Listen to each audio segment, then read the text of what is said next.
All right, guys, so behind me is the Segway Navimow. I've been using it to mow my lawn for about 2 months now, and I need to tell you everything I love and a couple of things I don't love about this mower. So what I have here on this table in front of me is the Segway i105 Navimow robotic mower, and this thing is awesome. So to get the legal stuff out of the way, Segway did send me this mower free of charge in exchange for my review, but they did not give me a script, anything to say, anything I had to do, anything that I couldn't say, or anything like that. They sent me this mower, and all they wanted me to do was give you my honest thoughts. So from top to bottom, let's talk about the features on this mower that make it this mower. So the Segway Navimow i105 series is going to be a robotic mower that's capable of mowing from 3.6 inches at the highest down to 2 inches at the lowest.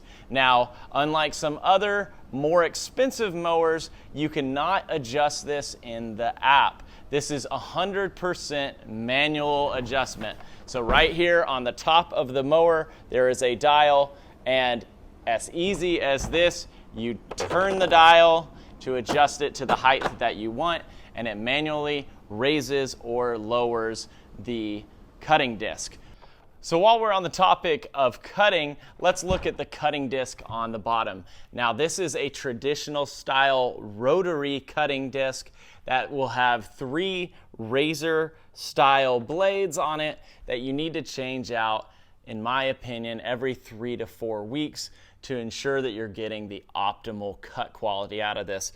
Now this is going to mow 7 inches, which may seem like a tiny little thing, and it is tiny, but you've got to remember these types of mowers are not made to be mowing overgrown grass. It's really less of a lawn mower and more of a lawn maintainer. So this little 7-inch disc, while it seems small, is plenty capable of mowing whatever you need it to mow. I've got it in my backyard, which is about 8,000 square feet, and this little guy has been able to keep up no problem. So while we're underneath this as well, you can see this is the front of the mower. The drive wheels are on the front, and on the back you have these caster style wheels. A little different. Lots of different robotic mowers have the drive wheels in the back. I've found that this doesn't work any better or any worse than the other way. It works perfectly fine.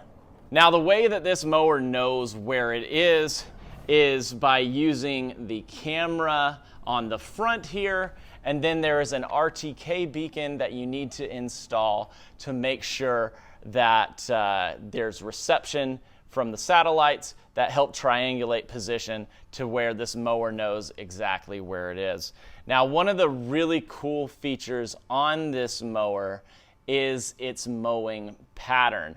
Now, I said before that this is one of the most user-friendly and easy to use robotic mowers, and the reason that is once you set this up, it just goes, and there's no patterns that you have to program or anything like that.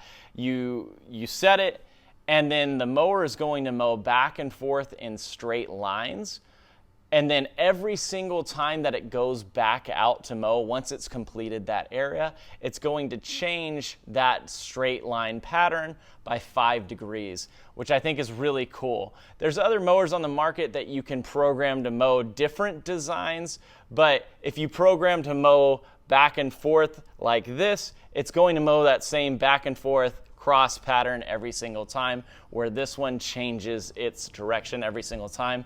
And in my 2 months of using this mower, I have not seen any rutting or any no noticeable pattern of wear to where this mower has worn ruts or anything in my grass, which I think is a really cool thing. So let's talk about installation of the mower. Installation of this mower was one of the easiest installation processes that I have had to date. You download the app, you update the firmware. The firmware update might be what takes the longest from my experience. It took me about 10 minutes for the firmware to update on the mower and in the app, and then I was off to the races to install the mower. So installing the mower is super easy. You place your reference station, your RTK beacon, in a place that has good reception. Now the Segway app has a tool to help you find the optimal place to place that, which I think is really cool.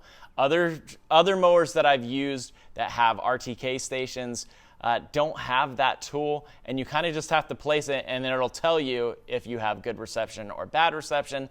This one allows you to drive the mower around to the optimal spot to place your RTK beacon. So once you place your RTK beacon, it's as easy as that. You drive the mower around in the app to establish the zone that the mower will mow in. Then you drive the mower into any no-go zones that you have, establish any paths from section to section, and then you hit mow and the mower just goes.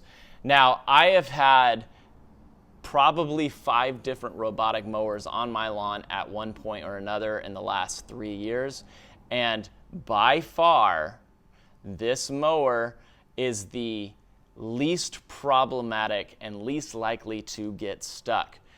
Knock on wood, I've had it mowing for about two months now, and this has never once lost signal, gotten stuck, gotten lost, or anything like that. It just goes out, mows, comes back and charges, goes out, mows, comes back and charges until it's completely done with its job for the day, and then it charges for the night.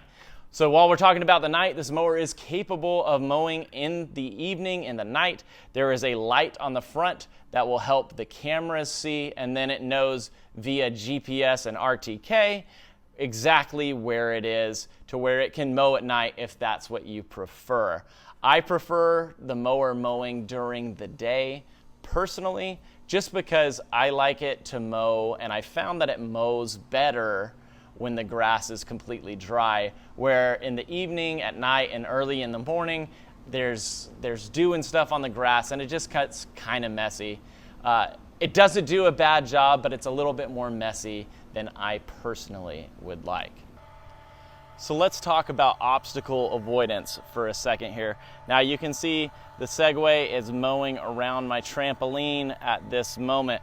Now when I first got this mower, I set this up as a no-go zone, because in my experience in the past with other robotic mowers, they would get hung up on these legs on the ground, get stuck under there, and not be able to free themselves from underneath there. So at first I set that up as a no-go zone to prevent that from happening with this mower as well.